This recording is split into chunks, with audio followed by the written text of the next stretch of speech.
اسی طریقے سے نماز کا معاملہ جو ہے وہ پہلے کیوں نہیں آیا؟ نماز کا بعد میں آ رہا ہے. آت المال علی حبہ ذوی القربى والیتامى والمساکین وابن السبیل والسائلین وفی الرقاب. کتنا دور لے گئے. واقام الصلاۃ وآتى الزکاۃ. یہ ہے ترتیب کے اعتبار سے جو میں نے عرض کیا تھا. یہاں عنوان کیا ہے؟ یہاں نیکی کی حقیقت عنوان ہے. اس کی روح ایمان ہے اور اس کا ظاہر اس میں سب سے پہلے انسانی ہمدردی، اور اس ہمدردی کی بنا پر وہ مال جو بہت محبوب ہے خرچ کرنا. درد دل کے واسطے پیدا کیا انسان کو، ورنہ طاعت کے لیے کچھ کم نہ تھے کروبیاں. اگر یہ نہیں ہے تو کچھ نہیں. حضور نے فرمایا من یحرم الرفق فقد حرم الخیر کلہ. جو شخص دل کی نرمی سے محروم ہو گیا وہ کل کے کل خیر سے محروم ہو گیا. کسی کو دکھ میں دیکھو اور اس پوزیشن میں ہو کہ تم اس کا کوئی مداوع کر سکو اور نہ کرو، پھر تم چاہے مفسر ہو، محدث ہو، نیک نہیں ہو. تم عابد ہو سکتے ہو، زاہد ہو سکتے ہو، تم مفسر ہو سکتے ہو، محدث، نیک نہیں ہو سکتے. من یحرم الرفق، رفق کہتے ہیں نرمی. رفیق ہمارا ساتھی، دمساز. ظاہر بات ہے آپ کو دکھ ہوگا، آپ کے رفیق جو ہے اس کے اپنے دل میں محسوس کرے گا آپ کے درد کو. ہم درد کسے کہتے ہیں؟ ہم درد، ان کا درد مشترک ہے. ہم عصر ایک زمانے کے لوگ، ہم جماعت ایک جماعت میں پڑھنے والے، ہم درد. خنجر چلے کسی پہ تڑپتے ہیں ہم امیر، سارے جہاں کا درد ہماری جگر میں ہے. اگر یہ رفق نہیں ہے، اگر یہ ہمدردی نہیں ہے، اگر کسی کو دکھ میں دیکھ کر آپ تڑپ نہیں اٹھتے، اگر اس کی مدد کرنے پر قادر ہو اور نہیں کرتے تو کل خیر سے محروم ہے. پڑھے جاؤ نمازیں اور تہجدیں، کچھ حاصل نہیں ہو. اس پر جو آخری آیت قرآن کی ہے، لن تنالوا البر حتى تنفقوا مما تحبون، اس سے زیادہ کیٹیگوریکل سٹیٹمنٹ اور کیا چاہیے. لن کے ساتھ جو نفی ہوتی ہے فعل مضارع میں، انتہائی مؤکد. ہرگز نہیں پہنچ سکتے نیکی کے مقام کو جب تک کہ خرچ نہ کرو ان میں سے جو چیزیں تمہیں پسند ہیں. قمیض پھٹ گئی ہے، بوسیدہ دے دو کسی کو، یہ نہیں ہے خیرات و صدقات، بلکہ جو تمہیں محبوب ہو. لن تنالوا البر، بر کے مقام تک نہیں پہنچ سکتے. پھر میں کہہ رہا ہوں عابد ہو سکتے ہو، زاہد ہو سکتے ہو، علم کا معاملہ ہے، محدث ہو سکتے ہو، مفسر ہو سکتے ہو، فقیہ ہو سکتے ہو، مفتی ہو سکتے ہو، سب کچھ ہو سکتے ہو. قرآن مجید کی روح سے نیک نہیں کہلا سکتے. وآت المال علی حبہ. اب اس میں جو ترتیب میں نے کہا تھا، الاقرب فالاقرب، الاقرب فالاقرب، سب سے پہلے ذوی القربیٰ. اور اس میں اکثر و بیشتر ہم سے کوتاہی ہوتی ہے. دور دراز کے لوگوں کے ساتھ نیکی ہو رہی ہے، سگے بھائی کی بیوہ اور یتیم بچے جو ہیں وہ محروم ہیں. انہوں نے اس وقت یہ کر دیا تھا، یہ کر دیا تھا. ظاہر بات ہے کہ رشتہ داروں سے تو شکایتیں ہوتی ہیں. یہ تو ہمیشہ ہمارے مخالف رہے جی، ان کی ہم کیسے مدد کریں. اگر تو اللہ کے لیے دینا ہے تو پہلا حق ان کا ہے. من احب للہ وابغض للہ واعطى للہ ومنع للہ. اللہ کے لیے دیا ہے اگر تو اپنے اس نفس کے جو انتقام کا جذبہ ہے اس کو کچلو، اور جس کا سب سے پہلا حق ہے اس کو پہنچاؤ. حق بحقدار رسید. ذوی القربى والیتامى، جو بے سہارا رہ گئے، باپ کا سایہ نہ رہا. والمساکین، مساکین کسے کہتے ہیں؟ مسکنت کہتے ہیں کم ہمتی. آپ کو معلوم ہے آج کل ایک مرض کہلاتا ہے نیورستھینیا. آدمی دیکھنے میں ہٹا کٹا ہے، صحت مند ہے، لیکن اندر سے اس کی کوئی ہمت ایسے جواب دے گئی ہے کچھ کر ہی نہیں سکتا. وہ ہے مسکین. اسی لیے جو فرمایا گیا یہودیوں کے لیے ضربت علیہم الذلۃ والمسکنہ، ذلت کے معنی بھی کمزوری اور مسکنت کم ہمت ختم ہو گئی. تو جو اپنے پاؤں پر نہیں کھڑا رہ سکتا اس وجہ سے کہ اس میں وہ ہمت کم ہو گئی ہے، وہ بھی مستحق ہے. وابن السبیل اور مسافر. پرانے زمانے میں آپ کو معلوم ہے نہ سرائیں تھیں، نہ کچھ اور تھا، نہ ہوٹل تھے.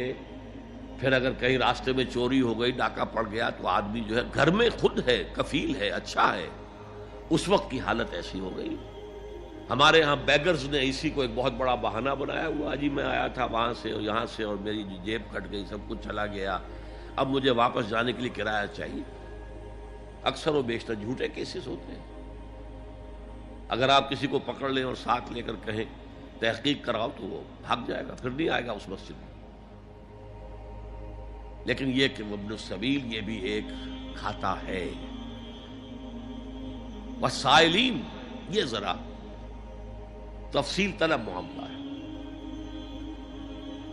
اسلام کی تعلیم بڑی متوازن ہے. ایک طرف سوال کی مذمت ہے، مت اپنا دستے سوال دراز کرو کسی کے سامنے. جو شخص ہاتھ پھیلاتا ہے مانگنے کے لیے، وہ اپنی عزت نفس کو ہتھیلی پر رکھ کر آپ کے سامنے پیش کر رہا ہے، اور آپ ٹھوکر مار دیتے ہیں اس کی عزت نفس کو. مانگو اللہ سے. اللہ کسی کے دل میں ڈالے تمہاری ضرورت پوری کر سکتا ہے، بغیر اس کے کہ تم کسی کے سامنے دستے سوال دراز کرو. تو سخت مذمت ہے.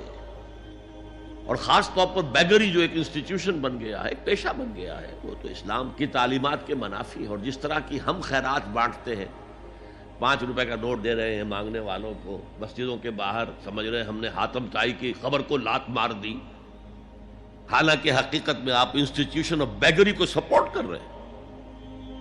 کسی ایک کو لے لو، آؤ چلو مجھے اپنا گھر دکھاؤ، مجھے بتاؤ تم واقعی اس قابل ہو یا نہیں ہو، اور پھر اس کی مدد کریں، لمسم کریں. پھر وہ 5 روپے نہیں ایسی دیں کہ وہ کچھ اپنے پاؤں پر کھڑا ہو سکے.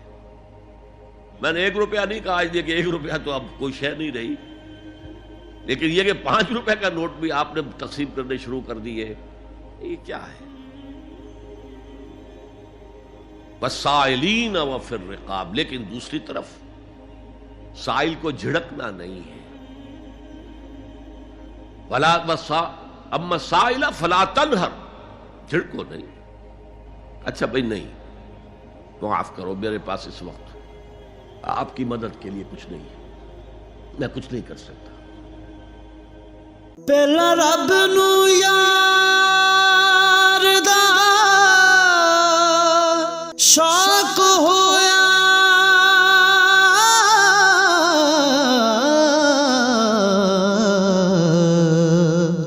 نبی پاک دا کرن جمال مائیں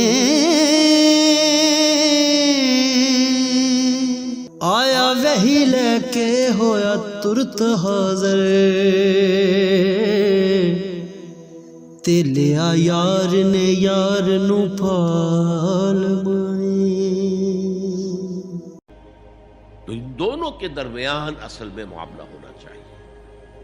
بلکہ یہاں تک بھی فرمایا سائل کو ضرور دو، چاہے وہ گھوڑے پر سوار ہو کر تمہارے دروازے پہ آیا. کیا پتا اس کی واقعی الجھن کیا ہے. تو سوال کی مذمت اور سائل کو جھڑکنے کی ممانعت. حتی الامکان خالی ہاتھ نہ لوٹاؤ. اس نے اپنی عزت نفس اپنی ہتھیلی پر رکھ کر تمہاری سامنے پیش کر دیا، اسے ٹھوکر نہ مارو.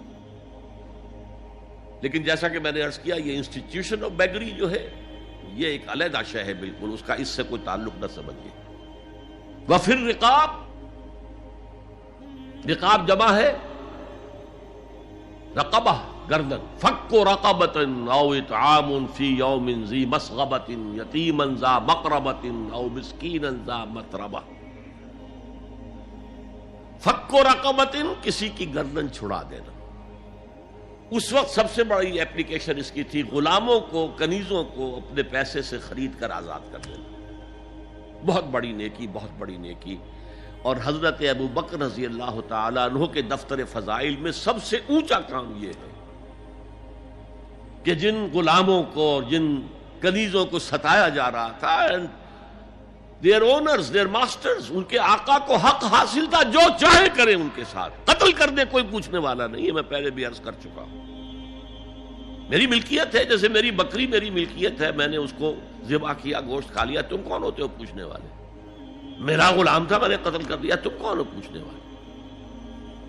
ان کو حضرت ابو بکر نے خرید کر آزاد کیا اور منہ مانگے دام دیے. حضرت بلال کے لیے امیہ ابن خلف نے اتنی بڑی رقم مانگی، حضرت ابو بکر نے کہا ٹھیک ہے لو. باپ نے کہا بھی، ابو قحافہ نے، ابو بکر کو کوئی غلام خریدنا ہی تھا تو کوئی طاقتور آدمی جو کام آ سکے کہیں، اس کو خریدنا چاہیے. مجھے کیا پتا ابو بکر کس لیے خرید رہا اور کس کے لیے خرید رہا. آج کے دور میں اس کی اپلیکیشن ہوگی. کوئی شخص جو ہے اگر قرض میں اس طرح جکڑا جائے کہ لاکھ ہاتھ پاؤں مارے نکل نہیں سکتا، اس کو کوئی لمپ سم مدد دے کر اس قابل کیا جائے کہ وہ پھر اپنے پاؤں پر کھڑا ہو جائے. یہ نہیں کہ اسے آپ ہر مہینے کچھ رقم دیتے رہے.